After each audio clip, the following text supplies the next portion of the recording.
But mostly it was scary and horrible, and she wished that she wasn't a part of it, except it had to be done. She knew it had to be done because Solange said so, and Solange never lied, ever. And it wasn't going to be painful. Vaughn said they wouldn't feel a thing, just a bee sting from the needle, and that would be that. Unless, of course, something went wrong. Like if they had a Doberman or something. But no, they didn't have a dog, because if they did, Lenny would have mentioned it. Lenny was their son, and if there was a Doberman walking around, he'd have told them about it. Like Marty did, with the gun. Not that Marty was related to them, but he was close.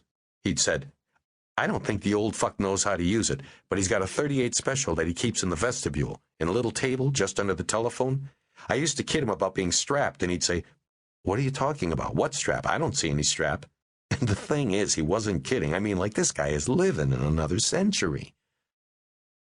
Even so, what if the needle broke off, or the woman started screaming?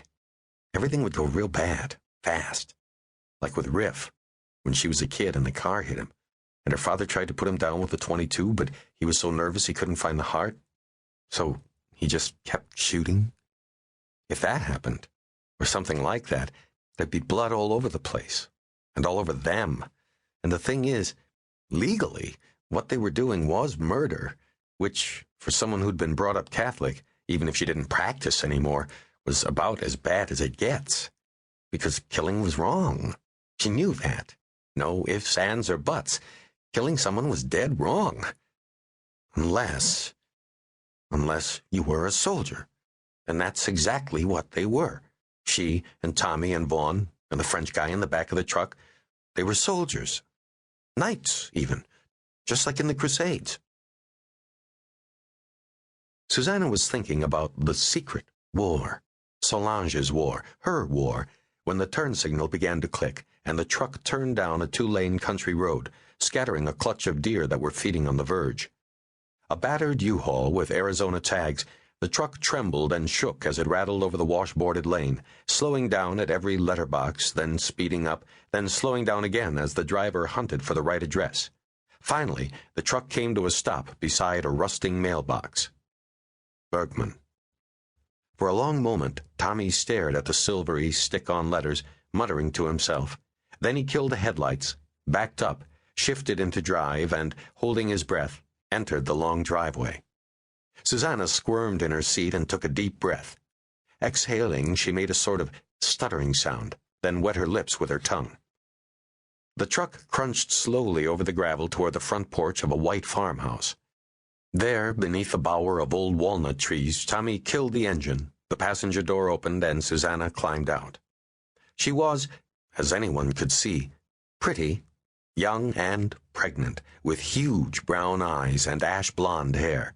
She wore a yellow sundress under a tattered gray cardigan that was much too big, and which might well have been her father's. With a "here goes" glance at the driver, she took a deep breath and mounted the steps to the porch, glancing at the pots of mums on either side. Reaching the top of the steps, she hesitated, suddenly queasy and weak. For a long moment she swayed in front of the door.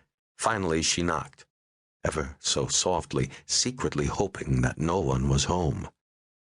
There was no answer at first, but she could hear the television inside, and so she knocked again, louder this time, and then again, almost banging on the screen door. Eventually, the inner door swung open, and a woman in her 50s peered out from behind the latched screen door. "Hello?" She pronounced the word as if it were a question. "Hi," Susanna said, looking sheepish and beautiful. Martha Bergman's eyes took in the pregnancy, then drifted to the U-Haul, where a wiry young man, the girl's husband, she supposed, gave a little wave. The side of the truck was painted with the image of a señorita, a Spanish lady peering coyly over the top of her fan. U-Haul liked to do that, painting the trucks with scenes that suggested where they were from. Cowboys and lobsters and skyscrapers. Martha figured that this truck must be from New Mexico, or someplace in the Southwest. "Can I help you?" Martha asked. "I hope so," Susanna replied, shifting her weight from one foot to the other. "We're really lost." Martha's face softened.